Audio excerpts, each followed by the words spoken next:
So approving the technology, folks. Wonderful. Connecting, and there you are. Hello. Good morning. Welcome. Dr. Thank Angie. you so much for joining You're us. very welcome. Thank you for having Fabulous. So now, of course, I'm having sound issues, which, there's always something with these damn iPhones, isn't it? He's smiling. Okay, so let me just turn my volume up without hopefully screwing this whole thing up here. There we go.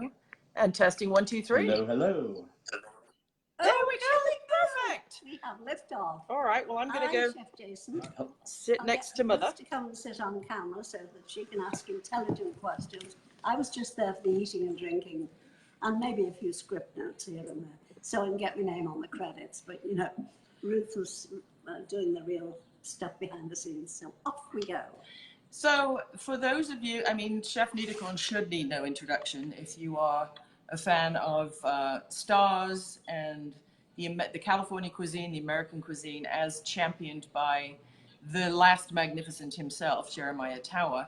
And Jason was part of Team 10,000 with us in Houston at Chef Skinner and Chef Duarte's epic event.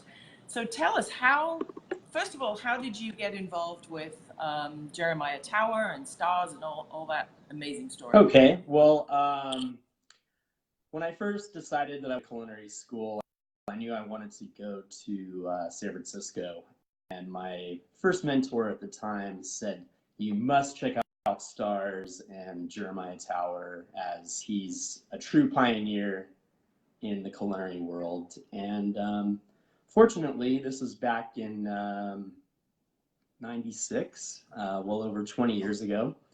And I had the opportunity to work with him for over the course of a few years, towards kind of the tail end of the Stars San Francisco great period of time for that restaurant. Obviously made a tremendous impact on the culinary world, and Jeremiah continues to do so to this day. So a great blessing and a great launch pad for my career, being with him and that great restaurant. And Jeremiah has such a reputation of being, the master's master and the finest of everything.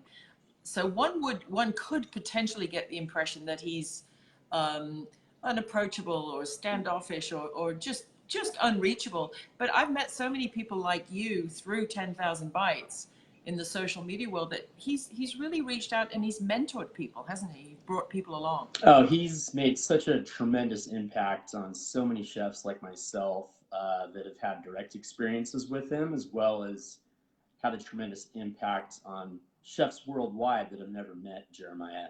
If it weren't for people like him, none of us would really have these types of great opportunities as far as television shows, cookbooks, just the notoriety and the prestige of being a great chef. He was definitely one of the pioneers and one of the first celebrity chefs. And,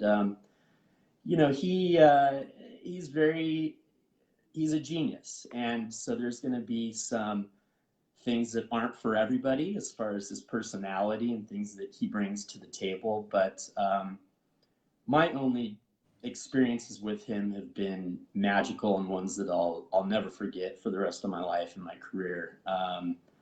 Last year at Cabana Under the Stars, which we're doing our next one in a couple weeks, he was just a pure joy. Every one of my staff at the restaurant, at the hotel,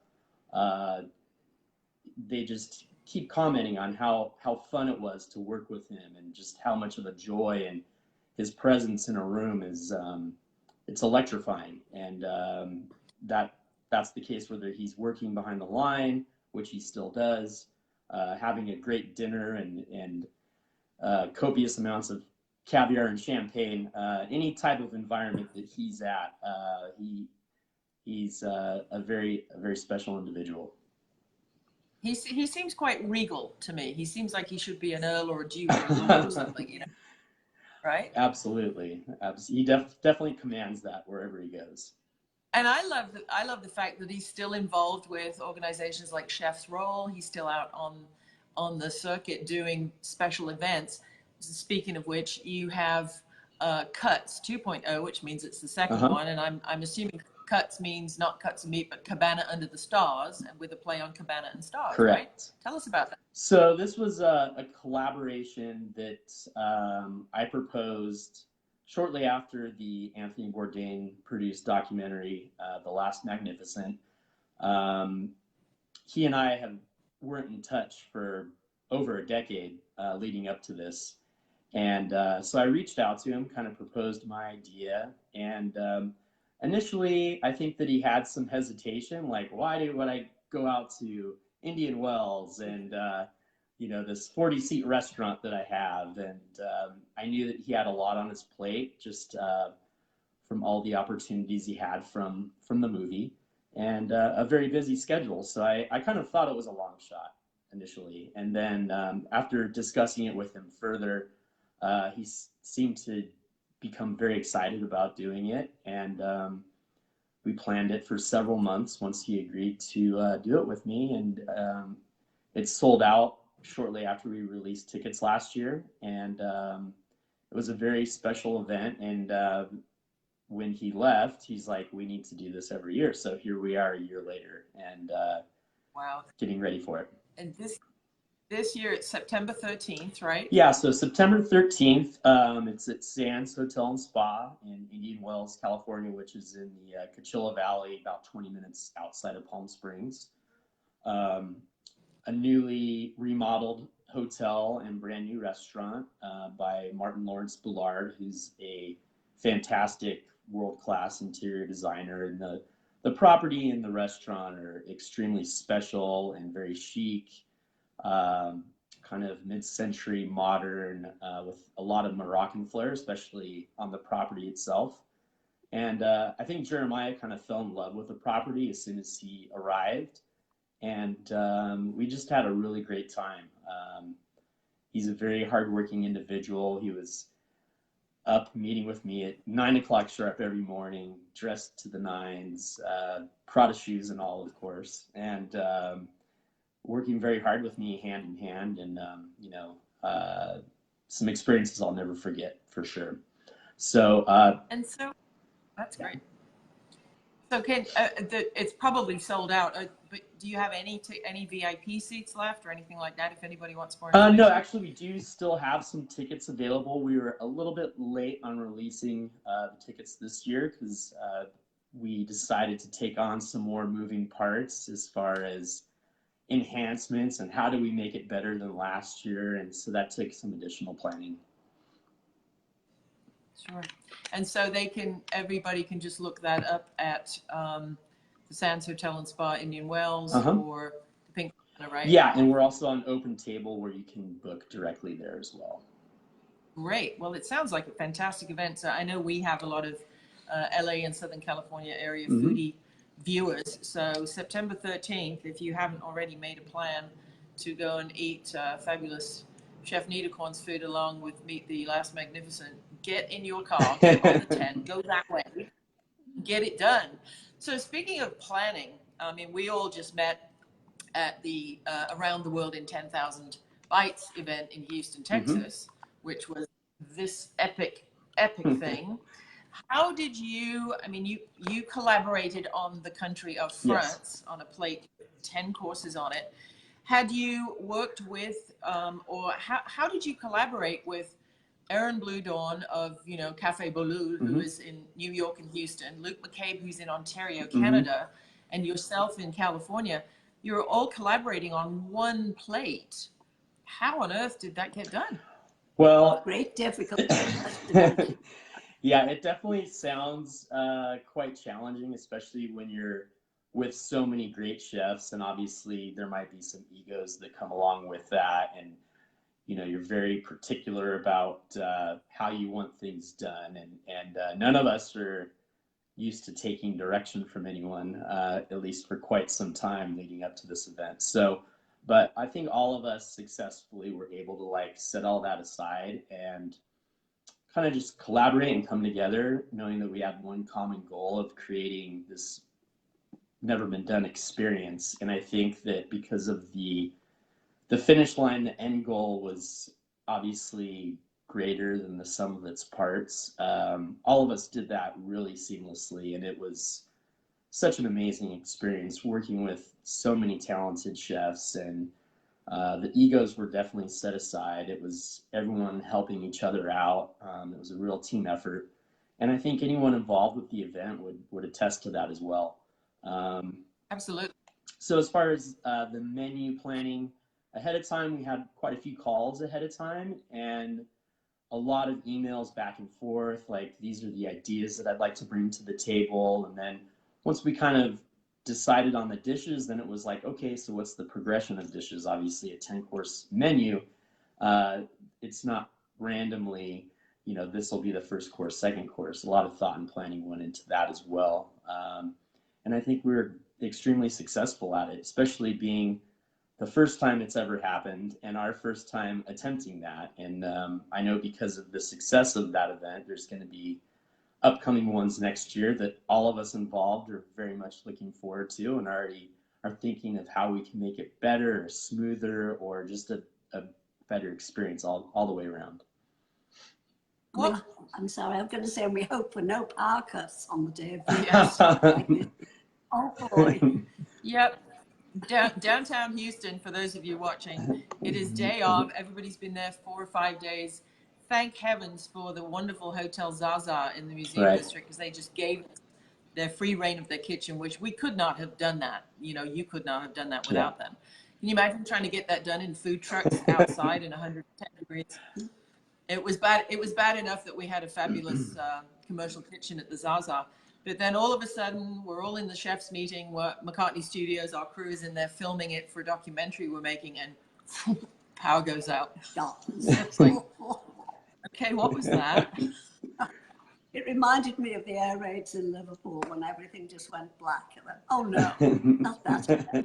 What was your first thought, Chef, when you actually realized that we had no power and we didn't know when it was going to come back on? I think that all of us have experienced something like that in our careers quite a few times, so no one really panicked, and we realized that one way or another we're going to figure it out and get it done. But it was definitely a big curveball. Unfortunately enough, it was only less than an hour that we had to stop cooking, and that definitely added some pressure in an already intense environment. And it was also an opportunity for everyone to step up too, and that's always handling that type of adversities really shows you how great the people were that were involved with it, because everyone did.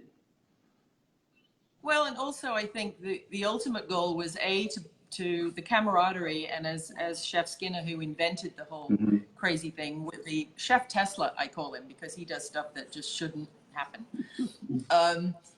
You know, the whole idea was there's so much divisiveness in the world, ecologically, politically, you know, just everywhere. Everybody's at each other's throats. The whole point of this event was to you know, put the world in front of one diner without them having to move or travel, and bring, it was kind of the We Are the World of Food, really. And then secondly, to raise money for the Women's Leadership Program of the James Beard Foundation, and also in name of our lovely Dominique Crenn, who is on her recovery, to, you know, raise money for breast cancer and breast cancer awareness, which is, you know, I think a very important thing, and something that's touched every family and everybody in the world. So can you pick up anyone and ask them why they're calling? Tell them to get lost. So, that's one of Niederkorn's fans. Someone wanted to patch in, yeah. Yeah, that was Chef Blue Dawn. We just, you know, we told him we'll call him back later. No, I'm kidding. Bigger name on the other line. I'm kidding. So yeah, I mean, I think everybody's altruistic goals were just, it really shone through the whole event. But back to the plate of France, because the center dish of the plate was the essence of the country.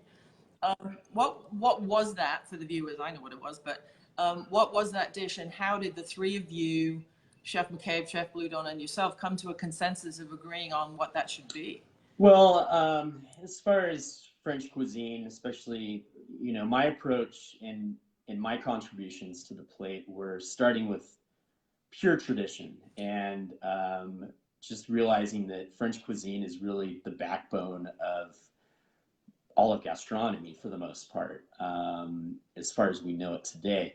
And I wanted to kind of take these original ideas and make them modern and more contemporary, which was very easy to do when you have people like Chef Skinner, who are the Willy Wonka geniuses of the culinary world, and as you put it, do things that should not be possible. And so it started with the egg. And, you know, Aaron, during the speech at the dinner,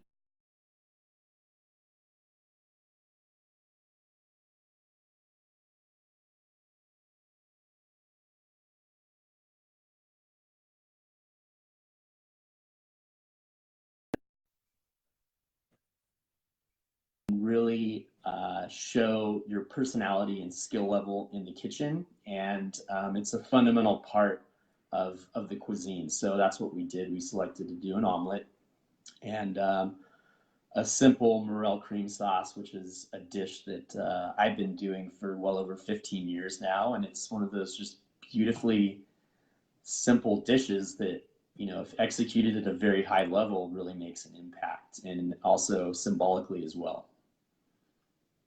Yeah, that's interesting. I remember Bourdain on one of his shows just somewhere whipping up an omelet and saying, you know, this looks simple, but it's harder than you think. Absolutely. Once you have it down, you know, it's a flip of the wrist, but I'm still very ginger with my omelets. How do you, working at a resort now as the executive chef at the Sands with Pink Cabana, obviously you have guests that want meals at all odd times of the day. How do you start to even, and it's also, it's hot weather and it's resort food and they want something a little fancy schmancy. When you were putting the menu for Pink Cabana together, what was the, you know, what was the genesis of that, and how did you arrive at where you are now, and what are some of the best-selling star dishes? Well, yeah, there's definitely a lot of moving parts. The way I approached it was looking at the Pink Cabana restaurant as its own single standing restaurant. A lot of hotel restaurants are very diluted and just not very much fun to begin with. So I definitely wanted to take an approach to really get away from that mentality and realize that I do have a very diverse clientele. People that just want to stay on the property and not come into the restaurant, people that want to make it the whole experience of enjoying the entire resort with the restaurant. And we also have people from all over the world that come visit us. The Palm Springs area is just booming, and from a cultural and just diverse, it's always been a very diverse area, and very open-minded, and very appealing to most. Obviously the weather right now, we're not quite as busy, but it also gives us an opportunity to get ready for the next season ahead of us, and look back and assess what things went really well and what things, you know, we want to change. So that's a great opportunity for someone like myself.